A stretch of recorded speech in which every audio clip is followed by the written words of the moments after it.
algunos no es motivo de preocupación. No creo que pueda presentar algún peligro que algunos grupos ganen más que antes y otros ganen menos que antes. Quien queda abajo y quien asciende a menudo depende de su origen. No existe igualdad de oportunidades. Solo quien tiene dinero puede permitirse una mejor educación. Eso no es justo. ¿Pero qué es justo al fin y al cabo? La política alguna vez prometió igualdad de oportunidades y prosperidad para todos. Sin la perspectiva de progreso para muchos, la República Federal perdería su brillo. Tengo 55,000 aquí, y 60,000 por aquí, y 65 por allí, y aquí 65. Y allí tenemos la oferta. Y 170,000 a la una, 170 a la una, a las dos, y a la una, y a las dos, 180,000. Debe llegarse a un nuevo récord de subasta. Desean que supere la marca de 2 millones.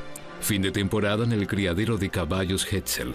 Se subastan caballos de saltos hípicos. Los compradores especulan sobre el ganador del torneo. Caballos como inversión para personas que ya lo tienen todo. Se trata de un buen negocio, pero tampoco debe descuidarse la buena causa. La primera dama de la caridad de Alemania, Ute Ohofen, lleva a cuestas a Rainer Kallmund. Señor Hesse, pase por favor. Siempre tenemos que pensar, incluso si ganamos dinero o estamos bien, que tenemos que hacer el bien. Y creo que si tenemos dinero, también debemos dar algo. Sí, exacto. Eso es lo más importante. Si estoy aquí, debe haber una cantidad de 4 dígitos o 5 dígitos. Eso tiene que entrar porque también creo que todos los que ganan algo deben pagar algo. Un potro por una buena causa. Fondo de ayuda para niños de la UNESCO. Y todo para una buena causa, señoras y señores. ¿No hay nada mejor? ¿Caridad? Aquí no se ve muy bien. Alto, deja que se calme un poco, de lo contrario subastaré toda la serie. ¿Quién ofrece 15,000? 15,000. Sin embargo, nadie ofrece más. El campeón olímpico Ludger Berbam interviene. Ute Ohofen está nuevamente decepcionada. Por supuesto que ha cambiado la conducta de donación y actualmente es muy difícil conseguirlas. Muy diferente a cuando se trata de sus propios réditos. Con los caballos de salto se disparan las ofertas como los precios de las acciones. De 280 a 280,000 ahora, y 320,000 a la una, y 320, 330 a las 3, eso es. Un fondo de Luxemburgo compra el caballo más caro. En total, la oferta es de 3 millones. Los inversores a menudo permanecen anónimos, en segundo plano. No les gusta aparecer en persona, ni aquí ni en ninguna otra parte. Siempre es más fácil para los ricos que no se hable en absoluto de la riqueza. Y cuando los ricos no aparecen en público, reducen la probabilidad de que se hable de ellos y de la riqueza.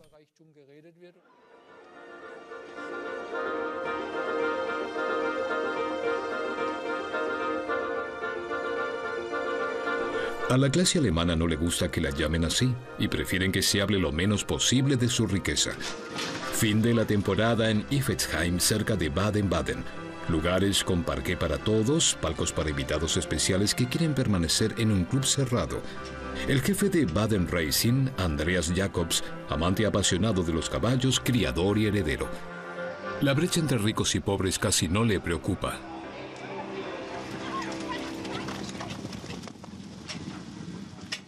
No creo que pueda presentar algún peligro que algunos grupos ganen más que antes y otros ganen menos que antes, y que exista una brecha creciente entre ricos y pobres. No me preocupo tanto por el impacto social y las consecuencias políticas de esto. El escritorio de mi abuelo funciona bien. Curiosamente, mi padre le regaló a mi abuelo este escritorio. Tiene relevancia en 3 generaciones. Es maravilloso. El Café Jacobs, un éxito en Bremen de los años 50 y 60. Más tarde el padre, Klaus, se trasladó a Suiza, fiscalmente más favorable. El Café Jacobs, hasta que nos encontremos en su casa. Nos vemos como una empresa global y no como una empresa alemana. La central de la empresa en el lago de Zúrich. Actualmente los Jacobs hacen su dinero con inversiones por todo el mundo. De empresa familiar pasaron a ser un jugador global. A Andreas Jacobs, un rico heredero, no le gusta hablar de dinero. Heredero significa que se heredó algo material. Creo que es más importante prestarle atención a que no se trata de una herencia material, sino de una herencia intangible, cultural. Pero los herederos en Alemania se benefician sobre todo financieramente como nunca antes. Los gravámenes en este país son mucho menores que en sus vecinos europeos. En 20 años, la generación de los padres que impulsaron el milagro económico legará 5.5 billones en derechos privados. Si tuviéramos un impuesto a la herencia, como por ejemplo en Francia, este es un caso clásico, de un 50%, entonces el gobierno alemán recibiría 2.5 billones en este momento. Y con esta suma enorme, podría hacerse cargo de todo el sistema educativo, el elemental, el bachillerato, las universidades, todo el sistema de transporte, la renovación completa de los centros de las ciudades orientales y occidentales, sin exigirles a los ciudadanos ni un solo centavo de gastos adicionales.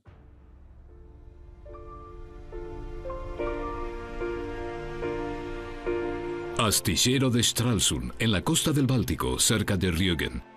El astillero se ha declarado en quiebra.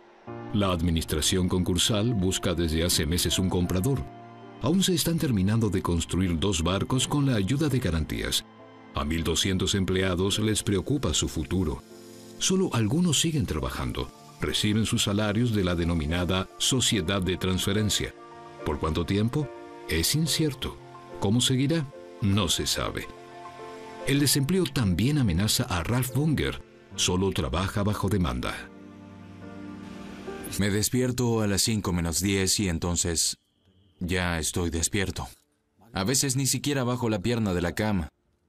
Y me avisan que vuelva a acostarme. No tengo que levantarme. Día tras día, durante 20 años, el astillero fue su vida. No quiere imaginarse que ahora se acabe. Si se echa una mirada no se puede pasar por alto. En realidad, el centro de Stralsund era el centro de mi vida. Trabajé allí durante muchos años. Me gustaba.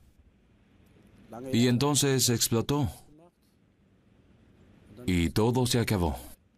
Bunger trabaja en control de la calidad. Busca oportunidades de trabajo en todo el país. Sin embargo, este hombre de 50 años no tiene buenas perspectivas. En este momento, mi cualificación no importa.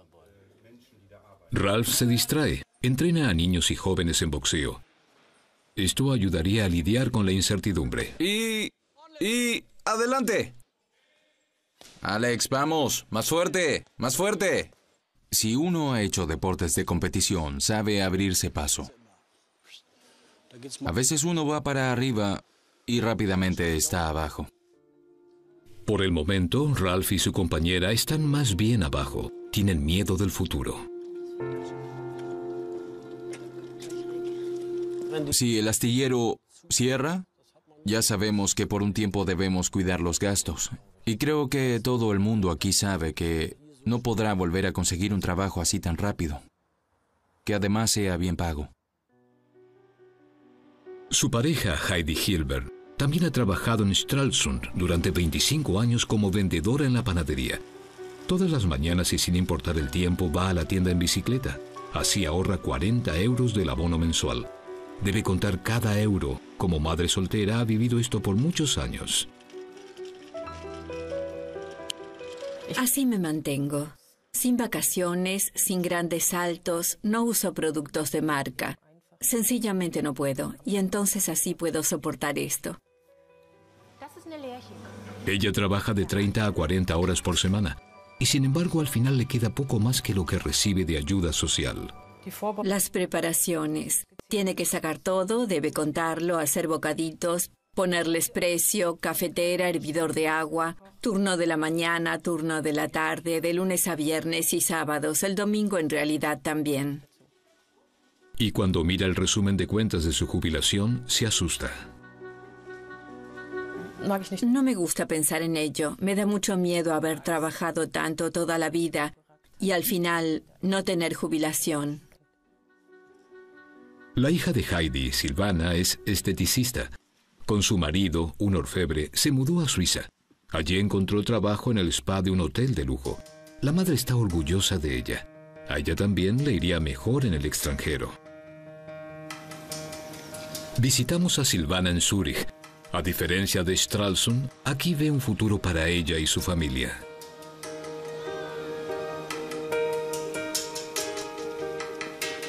En realidad fue mi marido. En Alemania se formó como orfebre, buscó trabajo por algún tiempo y no encontraba. Y entonces surgió la cuestión. A los 20 años nos enfrentamos al desempleo, pero ¿nos quedamos en casa o nos vamos al extranjero a tener suerte en otro lugar? Y entonces optamos por este camino. En Suiza, ella y su marido encontraron trabajos bien pagos y sobre todo permanentes. Así pueden planificar su vida, una seguridad que ya no tenían en Alemania. No tenemos ninguna perspectiva en Alemania, poco dinero, pocos trabajos, y aquí sencillamente existen las posibilidades. Jóvenes alemanes con buenos estudios, sin posibilidades en su hogar. Es triste, porque en realidad sería más lindo poder quedarnos en casa y poder trabajar allí. Pero si no funciona, tienes que irte. Zúrich, paraíso para ricos que evaden impuestos, pero con el tiempo también para alemanes en busca de empleo a los que en su propia casa una buena educación no les ayuda. Por ejemplo, Vera Schulz, chofer de autobús de Iserlohn, Westfalia. Desde hace 1 año y medio conduce para las empresas de transporte de Zúrich. Ser chofer de autobús en Suiza no es un trabajo mal pago. Financieramente, sin duda, ha valido la pena. Gano casi 3 veces más. Aquí ahorro casi tanto como lo que ganaba en Alemania. Aquí puedo ahorrarlo sin problemas.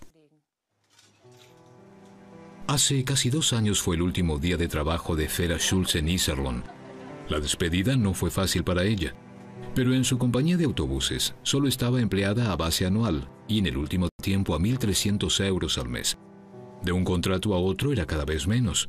¿Y otros trabajos? Vera Schulz lo intentó, a menudo. Seguramente 60, 70, 80 veces. Ya no lo puedo contar. Como encargada de edificios, como maestra, como conductora de tren, como mystery shopper, en el servicio del orden como policía. ¿El salario por hora? En ninguna parte más de 8 o 9 euros. De esa forma también podía declararse desempleada, pero Vera Schulz no lo quería. No quería entrar a ese sistema. No quería ese sistema de asistencia para desempleados. Porque una vez que estás ahí, estás acabado. Entonces perdiste tu dignidad. En Suiza encontró condiciones de trabajo decentes en la misma ocupación. No regresaría a Alemania. Allí todo habría cambiado demasiado. Y la brecha se sigue ampliando cada vez más. Antes solía haber una llamada a clase media y yo también me encontraba allí. Y me sentía cómoda. No quería más, pero tampoco me quería ir para abajo. Aquí vivo como la clase media. No regresaría a Alemania. Para mis amigos y para mí, no hay futuro en Alemania. Para nada. Y eso es triste. Como a ella, les ocurre a millones de otras personas. El miedo a caer se justifica en muchos casos, ya que la brecha entre ricos y pobres es cada vez mayor. El ingreso nacional se ha incrementado ligeramente en la última década. Hasta el año 2015 se estima un 20%, pero los trabajadores y los empleados no tuvieron nada de eso. En el futuro, sus remuneraciones solo aumentarán ligeramente. Los ingresos de las compañías y los propietarios de capitales, a pesar de la crisis financiera, se han incrementado hasta ahora ya en un 50% y siguen creciendo. Los salarios se han desarrollado de manera extremadamente lenta si observamos a la gran mayoría de la población. Y cuando hablo de la gran mayoría, pienso en el 90% de la fuerza laboral.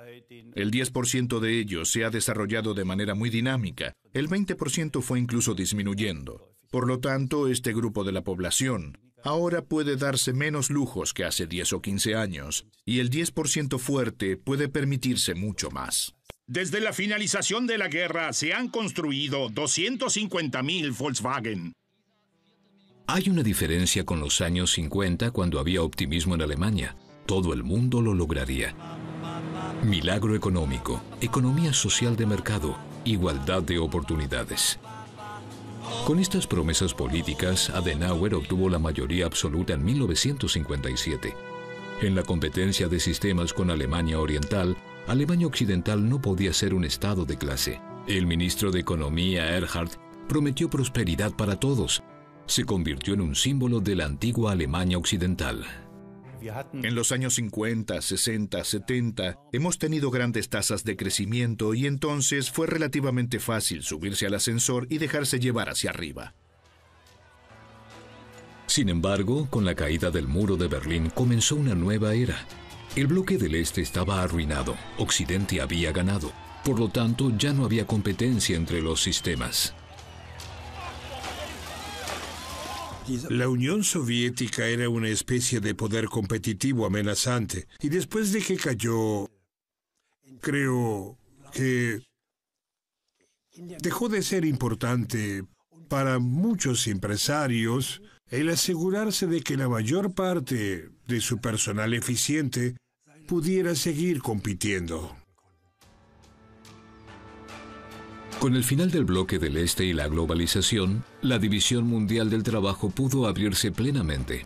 Alemania comienza a ser presionada por la competencia. Muchas empresas trasladan su producción al extranjero. Se pierden empleos en masa. En el peor momento hubo 5 millones de personas sin trabajo. Alemania vuelve a caer.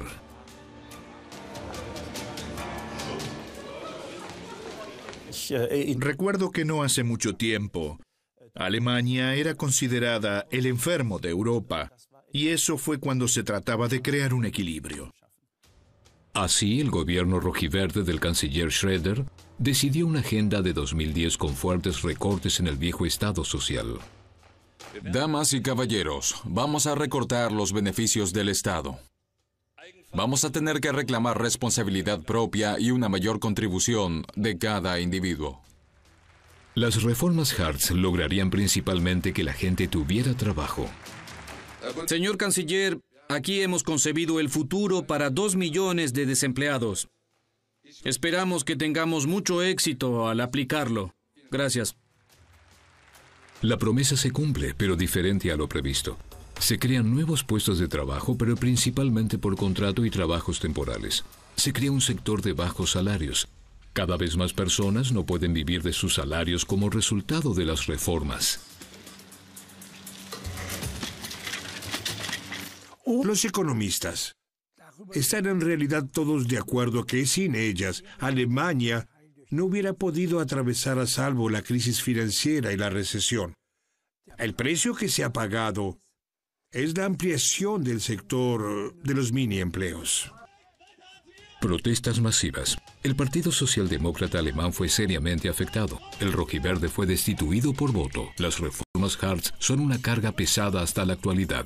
Se evitó el desempleo, pero el problema que existe hoy es que en este sector de salarios bajos o de trabajos temporales, solo para una minoría es posible el salto a un empleo pleno normal.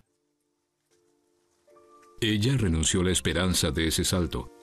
Kerstin estudió hotelería. Solía trabajar para compañías de seguros. Hoy recoge botellas retornables. En Alemania, vivir con la ayuda social es sin duda vivir al margen de la sociedad, ya que no se puede seguir formando parte de ella. Te avergüenzas. Simple y llanamente te avergüenzas. Después de una grave enfermedad ya no encuentra trabajo a pesar de numerosas aplicaciones. Ahora se encuentra, probablemente de forma permanente, en la trampa de la asistencia social. Al recibir correo de la oficina de empleo, me provoca palpitaciones. Puedo estar agradecida de que haya una oficina de empleo. Y por otro lado está ligado con un miedo terrible. ¿Me sancionarán? ¿Hice todo bien? Promediando el mes, el dinero escasea y se alegra de las donaciones, productos frutihortícolas que otros ya no quieren. También tenemos estas. Las manzanas te gustan mucho. Sí. A estas pequeñas nadie las compra. No más tarde, en la tercera semana, ya no tengo más efectivo. Y realmente siempre me dejo para alguna emergencia 10 euros en mi billetera. Y tengo que arreglármelas con lo que tengo en casa. Ya no puede darse el lujo de participar en la vida social, porque ya sea para ir al cine o a una reunión con amigos, siempre tiene que sacar cuentas. Porque una salida a un restaurante o a un café realmente me causa dificultades financieras. Entonces tal vez pase hambre una semana porque me encontré con alguien. Un poco es como vivir en una jaula, en la torre de los sueños. Así como Kerstin, están cada vez más personas en Alemania. Son los que pierden. Los ganadores fueron principalmente los gerentes de un sector financiero sin restricciones. Ellos se convirtieron en ejecutivos de grandes corporaciones. Por ejemplo, Dieter Zetsche von Daimler ganó 8.200.000 euros el año pasado. Y el jefe de Volkswagen, Martin Winterkorn, 20 millones. Después de algunas protestas, renunció a una parte. Ahora solo gana 14,5 millones de euros. Cuando observo lo que eran las diferencias hace 30 años entre un simple empleado en una empresa y el jefe, quizás ganaban 15 veces más o 20 veces, pero no 100 veces. Algo así era indecente. Y este ambiente, cambiado para muchos, dejó de ser obsceno. Un hombre rápido que por muchos años se dejó empujar por el turbocapitalismo es Herbert Hensler, exdirector europeo de McKinsey. Renovar, maximizar la rentabilidad, ese era su trabajo. Creía en el libre juego de las fuerzas, del desarrollo sin obstáculos de la economía. Hoy se ha retirado. Pasa mucho tiempo en las montañas cerca de Kitzbühel. Ha perdido confianza en los poderes curativos del mercado. Es cierto que después de la reunificación, después de la caída del comunismo, creímos que el mercado regulaba todo. Sí, antes creíamos realmente, no hay nada que no pueda ofrecer al mercado, porque el mercado regula la oferta y la demanda. Y si no lo regula, hablamos de la falla del mercado. Sin embargo, aún la falla del mercado se recompensa, por ejemplo, por el despido de gerentes que fracasan. Klaus Elser, ex jefe de Mannesmann, perdió la batalla por el control contra Vodafone, 30 millones de euros de indemnización.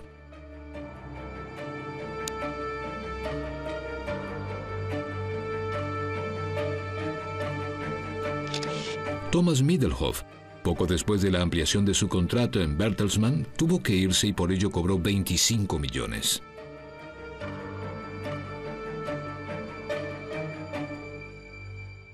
Esto no es transferible. Si se despide a alguno que evidentemente hizo un trabajo desastroso, entonces tampoco debería obtener ninguna indemnización. Debería estar feliz si lo dejas tranquilo y no lo procesas. Se toma con una codicia infinita.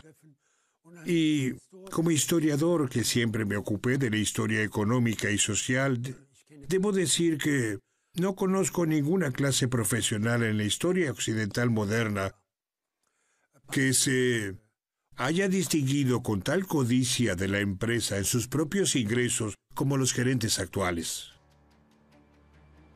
Por años, la política no le puso límites a esta ambición. Sin embargo, el clima está cambiando.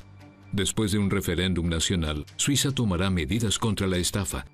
En Alemania se hablaba con demasiada ligereza de envidia cuando se trataba de los excesos de salarios y de fortuna. El último informe sobre la pobreza en el gobierno federal se convirtió de inmediato en una disputa ideológica. El proyecto fue reescrito. Se embelleció su interpretación. Así era la versión original del Ministerio de Trabajo. Los activos privados en Alemania se distribuyen de manera muy desigual. El ministro de Economía, Ressel, FDP, hizo quitar eso. Continuaba. No obstante, como modelo de la economía social de mercado, cada trabajo es importante. El Ministerio de Economía añadió que el sector de bajos salarios ha contribuido significativamente a la creación de empleo y la evaluación Este desarrollo de ingresos daña el sentido de justicia de la población y puede poner en peligro la cohesión social, también se eliminó del informe final. Es escandaloso cómo fue mutilado el informe y cómo se le oculta a los ciudadanos la información precisa acerca de la estructura de la comunidad en la que vive. Hay una decisión política en este informe de no arrojar demasiada luz sobre la riqueza, y esto ya fue así en su diseño. Esto ahora fue bagatelizado una vez más, pero antes se había hecho la promesa de considerar a la pobreza por igual y no se cumplió, sino que además se manejan con extremo cuidado con los ricos. En realidad, la desigualdad ha aumentado fuertemente en los últimos años. Esto es particularmente evidente en los activos netos de los alemanes, que asciende a más de 10 billones de euros. El 50% inferior de población se reparte un 1% de las posesiones. Al 10% superior le corresponde más de la mitad de los activos netos.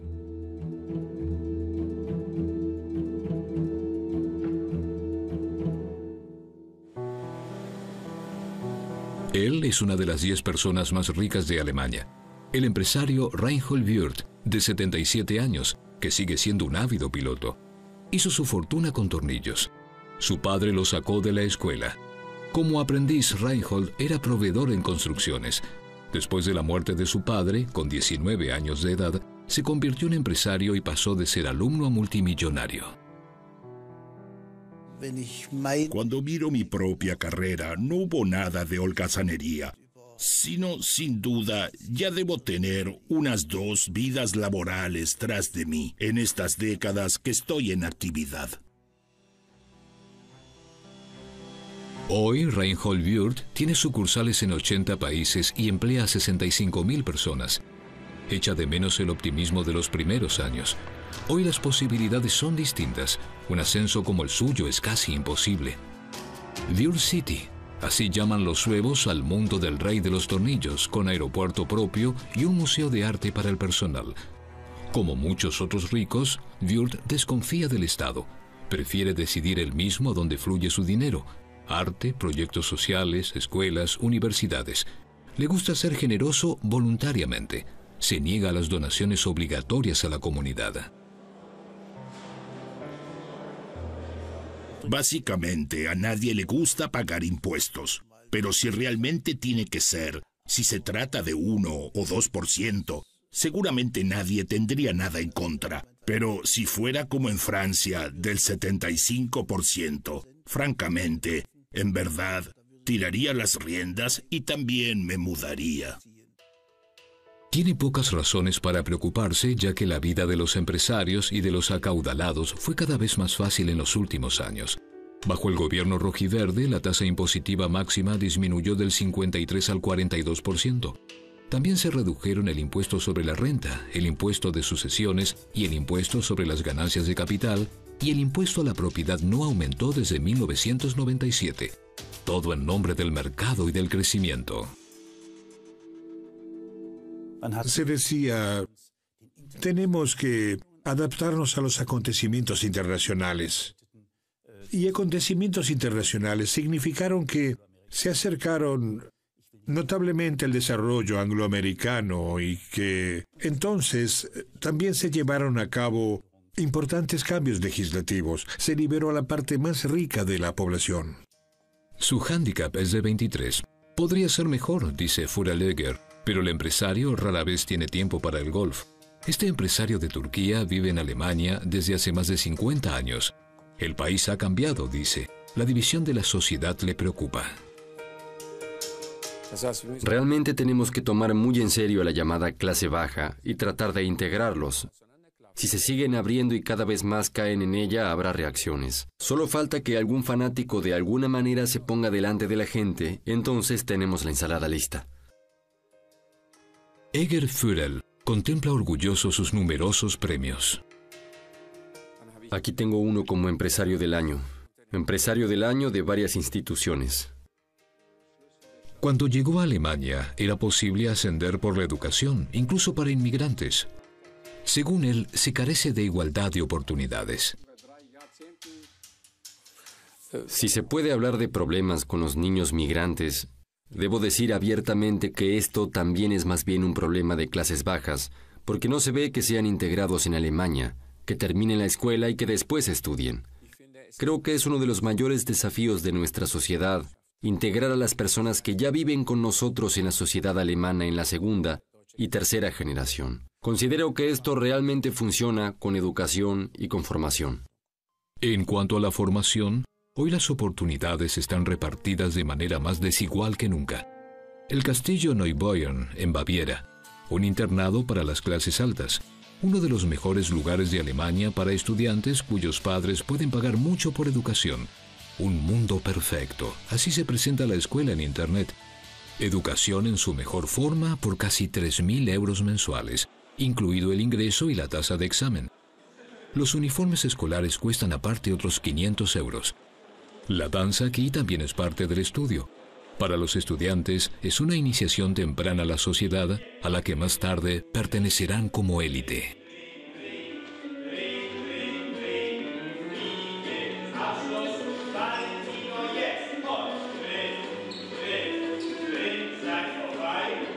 Si usted me pregunta si las oportunidades se distribuyen por igual, entonces le contesto que no. Lógicamente no. Solo son realidades sociales que no cambian el hecho de que no haya escuelas privadas.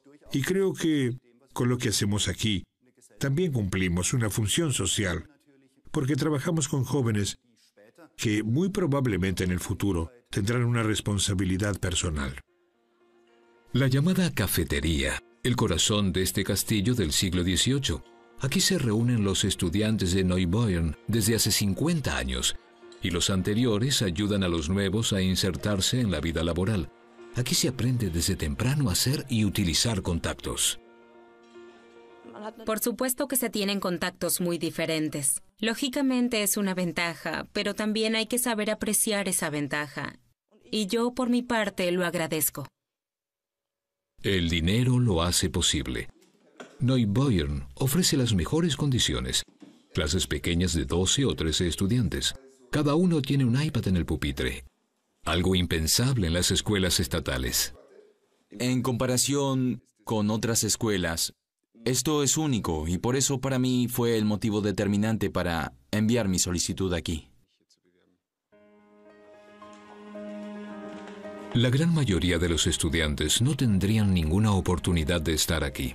La educación cuesta, dice el director. ¿Por qué una familia normal de clase media no puede pagar 40 euros por mes, por ejemplo, en un paquete de tecnología? Todos los niños tienen sus iPhones en los bolsillos y su computadora portátil en casa. Creo que a todos nosotros nos es más fácil decir, sí, el Estado debería invertir más dinero en educación. Creo que esto tiene dos lados. Sin duda el Estado debería invertir más, pero al mismo tiempo creo que en Alemania la educación no necesariamente siempre tenga que ser gratuita. Cada vez más padres adinerados lo ven así. Desde mediados de los años 90, el número de alumnos de escuelas privadas en Alemania se incrementó en más del 50%. Ahora hay cerca de 1 millón. Mejor educación solo para los que ganan mejor. Eso no es justo. ¿Pero qué es justo en definitiva? Bremerhaven-Lege. Aquí casi la mitad de las familias vive de ingresos por transferencias como la asistencia social, provista por el director Rolf München de la escuela integrada Heinrich Heine, quien también siente las consecuencias. Se ha vuelto mucho más difícil, la brecha entre arriba y abajo se ha vuelto mucho más grande. Se ha probado oficialmente de nuevo que en pocos países la brecha entre ricos y pobres es tan grande como en este país. En su escuela integrada hay 470 niños, desde potenciales estudiantes de bachillerato a estudiantes con discapacidades y dificultades de aprendizaje.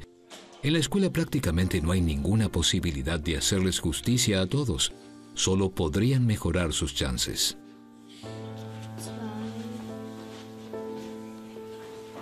Nuestra tarea es restablecer parte de la igualdad de oportunidades.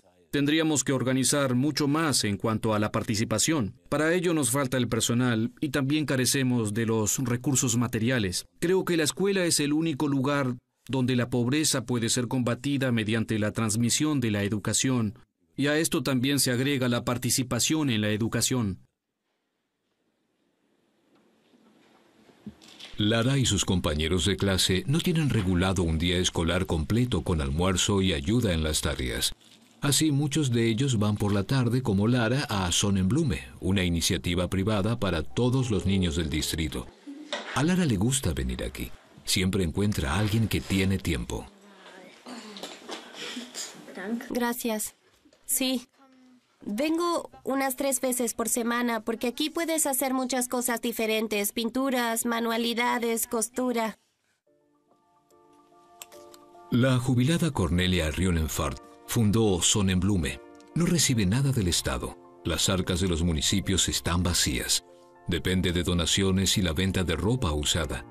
Lucha por un poco de igualdad de oportunidades. Aquí pueden venir todos los niños sin importar su procedencia. Tanto si viene de una familia socialmente desfavorecida, es decir, con pocos ingresos, de una familia que tiene un ingreso decente, o de una familia donde el dinero no es importante, para nosotros es igual. El dinero sí juega un papel muy importante en este jardín de infantes. Una guardería privada en Múnich. Aprender inglés aquí se da por sentado. El establecimiento se considera como un servicio para clientes bien remunerados. Creo que como proveedores privados dependemos de controlar constantemente nuestra calidad, porque de lo contrario el cliente no viene más y esta es nuestra principal fuente de ingresos. Un lugar para un niño menor de 3 años cuesta aquí unos 900 euros por mes. Por esa cuota puede venir todo el día. Los horarios son flexibles. Los grupos del jardín tienen 6 cuidadoras para 20 niños, casi el doble que en un establecimiento del Estado. Es caro. Realmente ambos padres deben ganar bien, pero por ello también recibo algo. Por el dinero recibo lo que espero. El concepto nos pareció bueno. Encontrar una guardería privada que en realidad también hace muchas cosas extracurriculares con los niños. Sus padres no tienen que confiar en el Estado. Aquí el dinero es el pasaje de entradas y la demanda de jardines de infantes privados exclusivos aumenta. En el año 2006 se fundó Little Giants. Desde entonces tenemos 10 establecimientos. Este año abriremos 4 más y ya tenemos jardines previstos para el próximo año. El objetivo es crecer hasta que cada familia tenga un lugar aquí, si puede permitírselo, al contrario que en Bremerhaven. Estamos ahora en la escuela primaria estatal Astrid Lindgren. Aquí casi no hay niños de familias acomodadas.